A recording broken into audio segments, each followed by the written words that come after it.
Hello aspirants, welcome to simply learn UPSC channel. आज के Indian express अखबार में जो न्यूज़ एग्जाम के पॉइंट ऑफ व्यू से यूपीएससी के लिए वो देखना स्टार्ट करते हैं।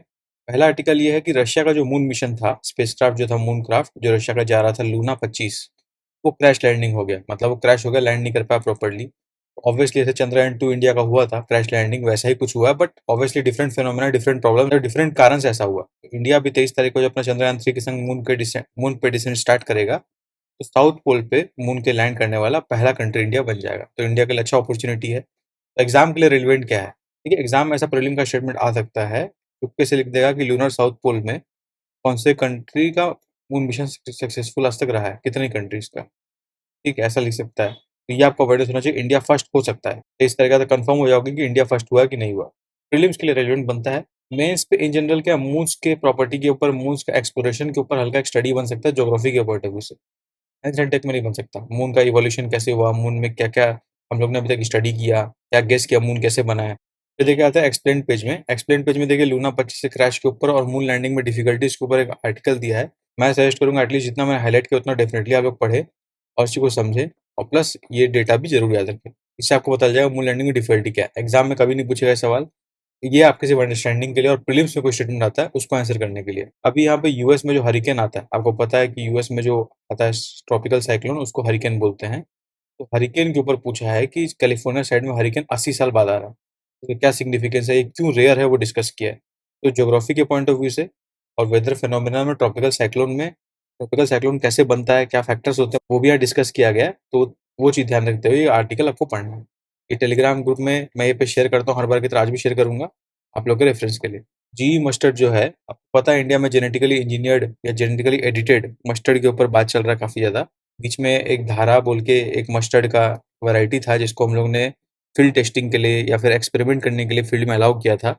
उसके कंटेक्स्ट में ध्यान रखते हुए कि जी मस्टर्ड का क्या बेनिफिट्स है, उसमें लेस पंजेंट स्मेल आता है, वो ज़्यादा यूज़फुल है, वो वाली चीज़ पे एक्सपेक्ट करते हुए ये आर्टिकल डिस्कस किया है। और आपको एग्जाम के पॉइंट ऑफ व्यू से साइंस एंड टेक में रिलेवेंट ध्यान रखते हुए ये 3 हेडिंग एटलीस्ट पढ़ना है।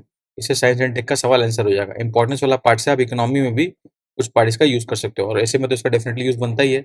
इस कंटेक्स्ट में आर्टिकल आपको रीड करना है। फिर देखिए इकोनॉमी पेज में कुछ पढ़ने लायक मैटर है। पहला ये कि एफटीए, फ्री ट्रेड एग्रीमेंट, जो इंडिया और एशियन कंट्रीज कौन होते हैं, साउथ ईस्ट एशियन कंट्रीज होते हैं, 10 कंट्री मिला के एशियन बनते हैं। उनमें एक फ्री ट्रेड एग्रीमेंट जो पहले बना था उसको एक बार रिव्यू करने के लिए लोग बैठेंगे दोबारा आज के दिन में, तो हम लोग देख लेंगे कल आने वाले समय में क्या क्या चेंजेस होता है। एशियन कंट्रीज का मेंबर का नाम दिया है, ये आप ध्यान रख सकते हो इंटरनेशनल रिलेशन के पॉइंट ऑफ व्यू से इन जनरल। और इंडिया एशियन के एफटीए में की प्रोविजंस क्या है वो आप हल्का रिवाइज कर सकते हो, but not that very relevant, पर ये नाम रिलेवेंट है, ये मैपिंग में आ सकता है प्रीलिम्स के अंतर्गत।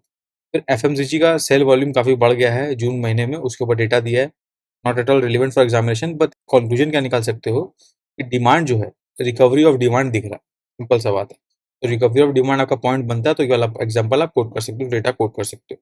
Employ provident fund of India जो है ईपीएफओ, उसने क्या किया, 17.89 लाख यानी लगभग 18 लाख नए मेंबर नेट जोड़े। नेट मेंबर मैंने जितने छोड़े और जितने जुड़े उनको मिला के जो नेट बना, दैट इज नेट मेंबर्स। तो पॉजिटिव है इसका मतलब है अप्रोक्सीमेटली 18 लाख लोग जो है उन्होंने ईपीएफओ से जुड़ा है न्यू जून महीने में। इतने लोग ऑर्गेनाइज सेक्टर में जॉब उनको मिला। This is clarity. फिर नेशनल ई कॉमर्स पॉलिसी, अब देखिए ई कॉमर्स एक बिगेस्ट राइजिंग एक समझ लो बिजनेस सेक्टर है जहाँ पे जो बहुत ज़्यादा पीक कर लिया है। तो ई कॉमर्स के लिए गवर्नमेंट एक पॉलिसी बना रही थी ताकि कस्टमर और पीपल इंटरेस्ट ध्यान में रखा जाए। तो गवर्नमेंट ने बोला कि ये अभी फाइनल स्टेजेस पे ये पॉलिसी आने वाला है। तो नेशनल ई कॉमर्स पॉलिसी का प्रीवियसली ड्राफ्ट आया था। जब ये पॉलिसी आ जाएगा तब इसके अंदर हम लोग की प्रोविजंस पढ़ेंगे, क्या क्या की प्रोविजन डाले गए हैं, जो एग्जाम में आपको ध्यान रखना पड़ सकता है मेंस के पॉइंट ऑफ व्यू से और प्रीलिम्स के पॉइंट ऑफ व्यू से। I hope you understand. This was it. तो यही सब आपको यूपीएससी एग्जामिनेशन के पॉइंट ऑफ व्यू से आज के दिन में पढ़ना था। आई होप को इनिशिएटिव अच्छा लगा हो। आपको न्यूज़पेपर पढ़ने के बाद भी कोई भी डाउट आपके मन में आ जाता है तो काइंडली उसको कमेंट बॉक्स में लिखिए, हम लोग उसको जरूर डिस्कस करेंगे। If you like this initiative, channel को लाइक करें, सब्सक्राइब करें। तब तक के लिए best wishes for the examination.